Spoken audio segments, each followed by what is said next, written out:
¿Qué tal? Buen día. Me van a poner el libro. Buen día a todos y a todas y a todes.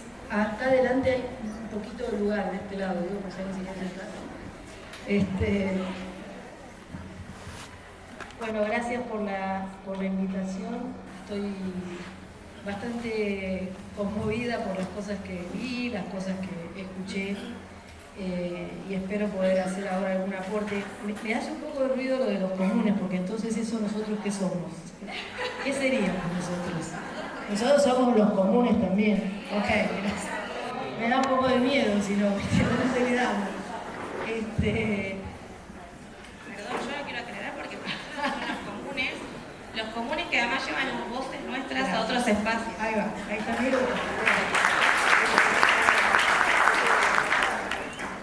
Que lo común y lo extraordinario también coinciden muchas veces. Que somos comunes en un sentido otro, que es el sentido de estar juntos y de estar construyendo juntos, juntas, lo que sea que estamos construyendo. Yo, pensando en esta primera pregunta, la de las tensiones, esta conversación, me parece que en el tiempo en el que estamos, si hay algo que estamos aprendiendo a los golpes, porque realmente de manera muy brutal lo estamos aprendiendo, es que no tenemos que dar por supuesto que los avances que habíamos hecho en dirección al cumplimiento del derecho a la educación están asegurados para siempre. Hay un montón de derechos que dábamos en algún sentido ya por entendidos, por parte de nuestra cultura democrática, que están en cuestión.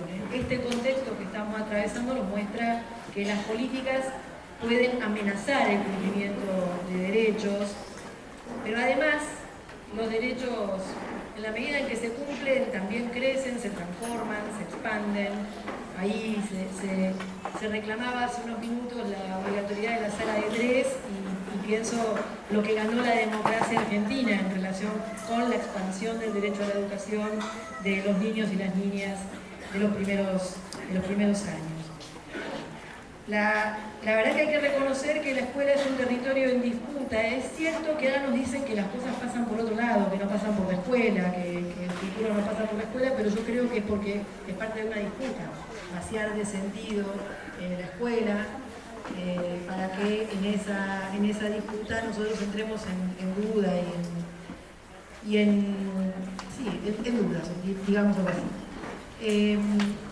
Entonces me preguntaba cómo entender este momento del proceso de escolarización, que es un momento de escala mundial. Nosotros estamos viviendo un momento político horrible, pero antes de este momento político horrible ya teníamos unas discusiones acerca del futuro de la educación y del futuro de la escuela, y esas discusiones están ocurriendo en muchísimas partes de nuestro planeta. Los problemas de la educación son, en algún sentido, los problemas de un sistema de escala mundial en un mundo que ha cambiado mucho y ha cambiado en buena medida por lo que el propio sistema educativo contribuyó a producir. Entonces, nada, producís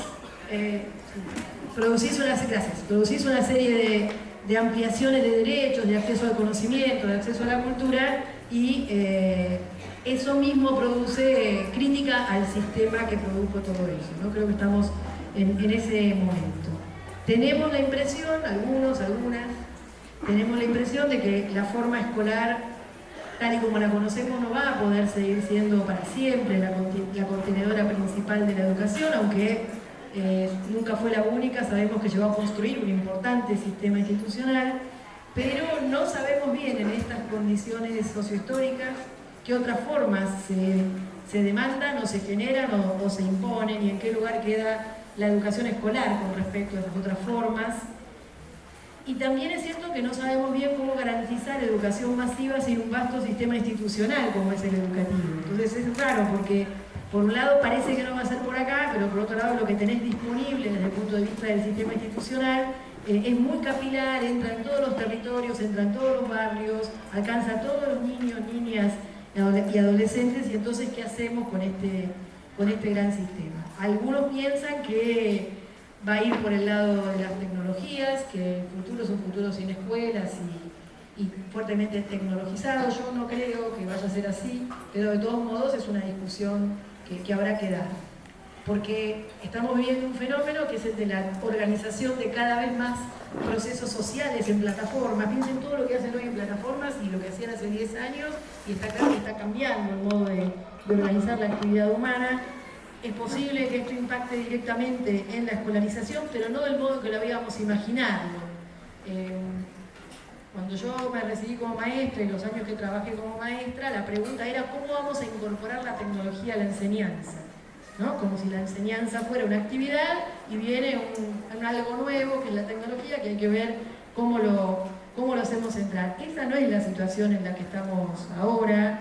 Ayer leía esto, en lo que se refiere al impacto y los efectos de las tecnicidades en la educación escolar, no estamos en una situación de mera incorporación de tecnologías y dispositivos a un proceso que sería posible sin ellos, que era como lo pensaba yo cuando trabajaba como maestra, sino en una manera enteramente novedosa en la que las tecnicidades constitutivas de las culturas contemporáneas atraviesan, constituyen y desafían todas las prácticas humanas, incluidas las prácticas escolares.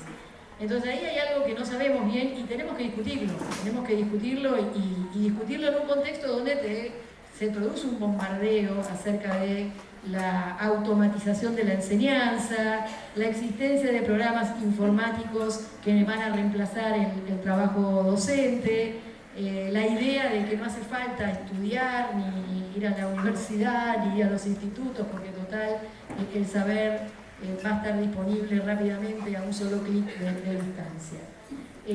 Creo que tenemos que dar esa discusión, que ya no es la discusión sobre cómo incorporamos tecnología a la enseñanza, sino cómo la escuela se hace parte de esta transformación cultural sin resignar las cosas que como escuela tenemos que hacer. La otra cosa que quería plantear es que desde que yo me acuerdo hablamos de crisis de la escuela. Yo no me acuerdo que alguna vez nos haya hablado de crisis de la escuela. La verdad que es una especie de fenómeno mundial la crisis de la escuela, que ya tiene por lo menos medio siglo, yo creo que un poquito más inclusive. Y en ese sentido, recuperar un poco que si fuera tan así, pura crisis de la escuela, casi no tendría mucho sentido que nosotros estemos acá, que hayamos elegido este trabajo. ¿Por qué elegimos este trabajo? ¿No? Para meternos en algo que está en crisis, para seguir formando parte de una crisis. Es cierto que hay cosas que queremos cambiar, al final voy a volver sobre esto, porque lo último que yo querría es apoyar posiciones defensivas sobre lo que sabemos que no funciona. No estoy diciendo defendamos todo cerradamente como si no hubiese nada que cambiar, pero sí quiero decir, guarda con la crisis que no es nueva, ¿sí? Que se habla de la crisis desde hace un montón, y en todo caso tendríamos que pensar un poquito de qué se habla cuando se habla de crisis. Ahora bien, quería traer en el marco de la crisis, como parte de la discusión sobre la escuela y sobre el fin de la escuela y cosas por el estilo, que hace tiempo también que escuchamos vaticinios que nos dicen que vamos hacia una suerte de educación individualizada, que cada individuo armaría a la carta, con todo lo que está disponible, con todo lo que puede elegir, por qué ir a estos lugares donde durante tantos años de la vida te enseñan algo así como un currículum. ¿Sí? Se usa una categoría para esto, que es la categoría de aprendificación. Es horrible la palabra, pero se usa la categoría aprendificación, que está muy ligada a los discursos de aprendizaje y educación permanente, pero no en el sentido de la década del 60, sino en el sentido de el individuo todo el tiempo apropiándose y tratando de acceder a aquello que le va a producir una especie de ventaja comparativa en el mundo del conocimiento. No se busca tanto un aprendizaje específico como la capacidad de aprender permanentemente, y es en realidad una idea de gestión de sí, ¿no? La idea de que se las arregla uno, buscando uno o una las cosas que necesita para, lo que sea, emprender un negocio, ser feliz o lo que sea, ¿no? Entonces, frente a esto, yo creo que la pregunta que yo querría dejar planteada aquí, que es una pregunta que a mí me parece que tenemos que poder discutir y contestar, para no caer en una posición meramente defensiva, es ¿para qué vale la pena estar juntos en la escuela? Frente a discursos que te dicen que todo lo que la escuela enseña lo enseña lento, no lo enseña bien, es atrasado, ¿para qué vale la pena estar en la escuela? Y por supuesto aparecen cuestiones como el cuidado, la socialización, los objetivos formativos que cumple la escuela, pero además de la socialización, del cuidado y demás, mi pregunta es ¿para qué del aprendizaje vale la pena estar juntos? Uno puede decir, bueno, la condición colectiva de la escuela la asumo porque es lo que hay, porque es medio inevitable cuando tenés una población muy grande, organizarla de alguna manera, y la manera de organizar es la escuela, o lo podemos asumir como una condición que hace posible ciertas cosas. Entonces, la pregunta sería, frente a los vaticinios que nos hablan del individuo que se armaría la educación a la carta, ¿qué nos perdemos cuando no estamos en la escuela? Esa podría ser la pregunta. ¿Qué nos perdemos cuando no estamos en la escuela? Y ahí pienso en 3 o 4 cositas, por ejemplo, en tareas, actividades que hagamos con nuestros alumnos, con nuestras alumnas, en las que colaborar tenga sentido. Yo soy una persona muy convencida de que hacer cosas juntos, hacer cosas juntas, hace posible que hagamos cosas que solo no podríamos hacer. Pero hay que tener esa experiencia en la escuela, hay que tener en la escuela la experiencia de que trabajando con otros o estando con otros logro cosas que no podría hacer por mí mismo. Realizar actividades que requieran argumentación, que requieran exponer el propio punto de vista, que requieran incorporar al propio punto de vista, al punto de vista de los otros, que requieran adoptar diferentes perspectivas, que requieran hacerse muy capaz, dominar muy profundamente alguna tarea, porque esa tarea va a ser una piecita de algo que vamos a hacer todos juntos, todas juntas. En fin, yo quiero dejar planteada la pregunta sobre los aprendizajes que no son posibles para los chicos y las chicas si no estamos juntos en la escuela. Esta no es la historia de la escuela, La historia de la escuela era al revés. La historia de la escuela era, bueno, eso que antes se podía hacer 1 a 1, la institutriz que iba a la casa del hijo del lord inglés, ¿sí? Para poder hacerlo con todos los chicos hay que juntar a todos los chicos y ponerlos al comando de uno que les enseña todo, pero no estaba pensada como una realidad colectiva, como estoy en todo caso proponiendo que se piense. Creo que esa es una fortaleza de la escuela a la que no habría que renunciar. Y pensaba, una de las preguntas que nos habían planteado era qué invitación haríamos a la comunidad educativa matancera, a todos y todas ustedes, para sostener la escuela como un territorio común. Y ahí quiero dejar algunas reflexiones que ojalá sirvan. Yo creo que tenemos que volver a explicar a todo el mundo que no lo entiende que la escuela, con todos sus problemas, puede contribuir a producir igualdad en el conjunto de las relaciones sociales, que es la institución de todas las que hemos sabido inventar, que tiene mayores posibilidades de contribuir a producir igualdad en el conjunto de las relaciones sociales. No hay otra así, con todos sus problemas. Pero es cierto que es una institución que está atravesada por promesas y por expectativas muy encontradas. La verdad es que se quiere de la escuela que contribuya a desarrollar todas las capacidades de todos y todas quienes asisten a ella, y también se espera de la escuela que transmita una cultura en común, y también se espera de la escuela que permita, ¿se entiende?, la tensión entre una suerte de desarrollo de cada quien según sus intereses, sus deseos y sus aprendizajes, y también el hecho de construir cosas en común. Entonces, hay ahí algo para preguntarse, que es lo siguiente: si la escuela puede contribuir, yo creo que puede contribuir a producir igualdad en el conjunto de las relaciones sociales, la pregunta es ¿cómo?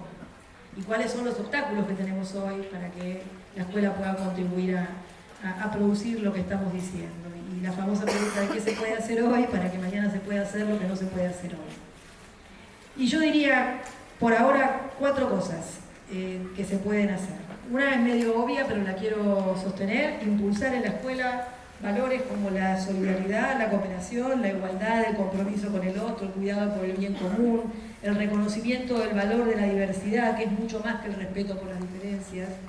Valorar la diversidad es mucho más que respetar las diferencias. La segunda cosa que creo que se puede pensar tiene que ver con promover la dimensión institucional del trabajo docente. En ese sentido, un sindicato es una herramienta formidable para sacar la tarea docente de la visión enteramente individual de lo que tengo que hacer yo cuando llego a la escuela con mis chicos. Promover, decía, la dimensión institucional del trabajo docente, salir de las responsabilidades segmentadas, reconocerse como parte de un colectivo de trabajo, que es un cambio sustantivo no solamente en cómo organizamos el trabajo, sino también en la subjetividad. La tercera cosa que se puede hacer, me parece a mí, tiene que ver con lo que llamaría la adaptación innovativa de la política pública. Esto es debatir la política pública, reconfigurarla, oponerse o cuestionarla cuando se la considera injusta o no significativa o inapropiada para nuestros estudiantes. Por ejemplo, problematizar por dónde deben pasar los saberes que la escuela incluye en los diseños curriculares. Y finalmente, la cuarta cosa que diría tiene que ver con articular con el territorio a través de proyectos que promuevan un vínculo muy estrecho con nuestras comunidades. Tenemos mucha historia en el sistema escolar de poner a disposición las escuelas para resolver diferentes necesidades de la comunidad, pero la proximidad con el territorio, con sus problemas, con su agenda, con sus esperanzas, me parece una clave de esta escuela que contribuye a producir igualdad en el conjunto de las relaciones sociales. Y quiero cerrar refiriéndome a dos trampas que aparecen en el discurso, sobre las cuales me gustaría dejar alguna advertencia. La primera trampa a mí me preocupa desde hace un montón, que tiene que ver con esta expectativa de que tengamos la misma escuela para todos, para todas, sabiendo que la misma escuela para todos, para todas, ha sido una herramienta de desigualdad, porque no puede funcionar lo mismo para todos cuando todos somos tan distintos y ponemos en valor nuestra diversidad. Pero al mismo tiempo, cuando queremos diversificar en algún sentido la escuela, aparece la crítica de que diferentes tipos de escuelas públicas promovería la desigualdad. Ahí hay una trampa discursiva de la que hay que salir. La misma escuela para todos, en el sentido de lo mismo a todos al mismo tiempo, ya sabemos que no funciona, pero tendríamos que encontrar el modo de sostener una diversidad de propuestas educativas que no dejen de cuidar la equivalencia de los aprendizajes que realicemos. Porque si no, y acá sí quiero hacer una notita hacia la actualidad, si no es, bueno, dado que los resultados educativos van mal, pongamos todo el énfasis en la alfabetización. Los que pueden ir un poco más allá de la alfabetización tendrán todo el currículum, pero los que no, por lo menos la alfabetización. Eso es una trampa. Eso es una trampa, sobre la cual hay que advertir. No estoy diciendo que los chicos no tienen... Está claro, ¿no? Pero digo, lo que quiero decir es, ojo, porque el argumento de no están aprendiendo lo que tienen que aprender está sirviendo para decir, por lo menos que aprendan esto. Y por lo menos que aprendan esto es una resignación respecto de los derechos que tienen los chicos y las chicas a aprender todo el currículum, no lo que dice las autoridades. Y la segunda trampa sobre la que quiero advertir, y con esto cerrar, ya la anticipé, tiene que ver con asumir nosotros una posición defensiva. El problema de quedar encerrados o encerradas en posiciones que defienden condiciones del sistema escolar que sabemos que conspiran contra el cumplimiento de derechos. Nosotros no podemos quedar encerrados en posiciones que defienden aquello que ya sabemos que no está funcionando. Por ejemplo, sabemos que veníamos charlando en el auto con Raquel y con Liliana y yo decía, bueno, en parte... Sabemos que las personas que trabajan en el campo educativo, los maestros, las maestras, los profesores, las profesoras, pueden decir cosas que saben que son las que deben decir en términos de la corrección política, pero en el fondo siguen pensando de maneras muy distintas de lo que esa supuesta corrección política debería llevarles a hacer.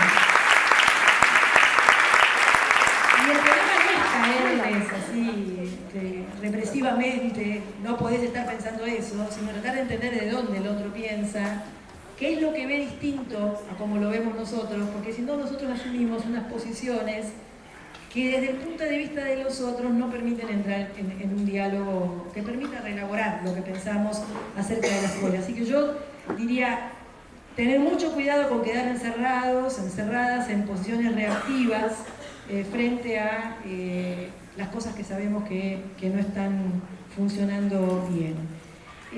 La verdad que quiero simplemente compartir esto, decirles una vez más que les agradezco. Tuve una semana full SUTEBA, debo decir. Estuve el miércoles en el streaming. Ayer estuve en Ciudad con Miguel y hoy estoy acá y estoy muy agradecida de las invitaciones que me han hecho en las 3 oportunidades. Gracias.